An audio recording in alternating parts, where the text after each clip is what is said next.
रिहान बदहवास हॉस्पिटल के operation theatre के बाहर चहलकदमी कर रहा था। ऑपरेशन थिएटर की रेड लाइट उसे चिढ़ा रही थी।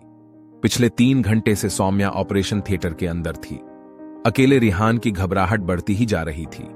कभी वह सौम्या की सलामती के लिए भगवान से प्रार्थना करता, कभी ऑपरेशन थिएटर की लाइट की तरफ देखता, कभी घड़ी की तरफ देखता। तभी रिहान की नजर सामने से आती सौम्या की मम्मी गीता जी पर पड़ी। गीता जी की मानसिक मजबूती उनके व्यक्तित्व से ही झलकती थी। वक्त के झमेला उन्हें हर परिस्थिति को धैर्य से संभालना सिखा दिया था। उनके स्वयं के मन के समंदर के भीतर भारी तूफान आया हुआ था, लेकिन चिंता की लहरें उनके साहस के किनारों को हिला नहीं पा रही थी। रिहान के फोन के बाद से अब तक उन्होंने अपने को संभाल रखा था। वह अच्छे से जानती थी कि अगर वह जरा भी बिखरी तो रिहान और सौम्या को कौन समेटेगा। उधर अब तक रिहान अपने आप को जैसे तैसे संभाल रखा था, लेकिन गीता जी पर नजर पड़ते ही रिहान के सब्र का बांध टूट गया और वह बिलख बिलख कर रोने लगा। रिहान बेटा फिक्र मत करो, सब ठीक हो जाएगा। गीता जी रिहान को दिलासा देने लगी। गीता जी की इकलौती बेटी सौम्या जीवन और मृत्यु के बीच झूल रही थी। रिहान के घर वालों ने तो उसी दिन रिहान से सारे संबंध तोड़ लिए थे, जिस दिन उसने गीता जी की बेटी सौम्या का हाथ थामा था। सौम्या एक मध्यम वर्ग की लड़की थी, पर शादी एक ऐसे परिवार में हुई जहां हर कोई राजनीति में कोई ना कोई भूमिका निभा रहा था। जैसा देश वैसा वेश, गीता जी भी इन सबसे अछूती नहीं रही। वो भी अब महिलाओं के लिए काम करने लगी। जल्द ही उनके पति की एक कार दुर्घटना में मृत्यु हो गई थी। गीता जी ने अपने परिवार को ध्यान दिया भी और राजनीति भी नहीं छोड़ी। उनके ही परिवार के कुछ लोग उनके खिलाफ हो गए। एक महिला को आत्मनिर्भर देखना आज भी हमारा पुरुष वर्ग स्वीकारने से पता नहीं क्यों डरता है। तो बस फैला दी अफवाह कि गीता जी ने ही अपने पति को मरवाया है। बचपन से ऐसी बात सुन सुनकर बड़ी हो रही थी सौम्या, इसलिए वो हमेशा सहमी सहमी सी रहती। बस कुछ ही सहेलियां थीं उसकी। कॉलेज के बाद मां ने उसे एक कंपनी में काम पर लगा दिया था। वहीं रिहान की मुलाकात उससे हुई।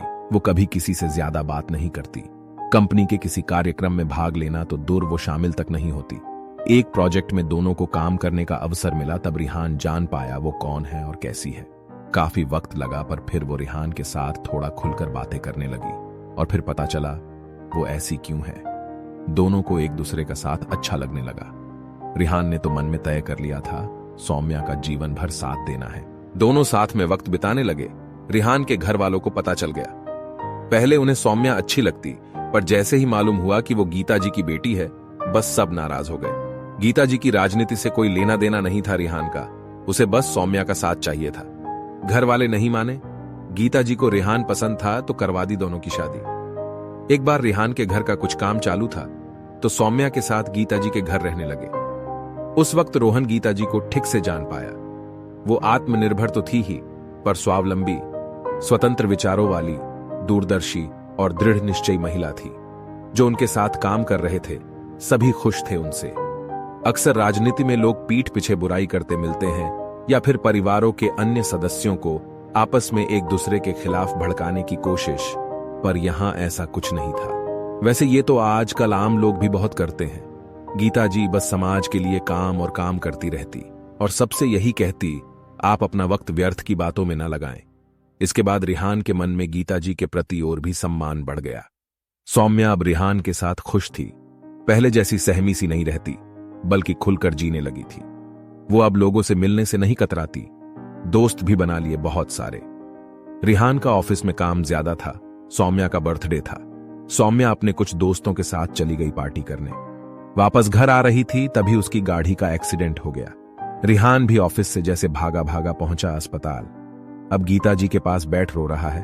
तभी डॉक्टर बाहर आए और बोले, सौम्या अब खतरे से बाहर है, पर हम बच्चे को नहीं बचा पाए।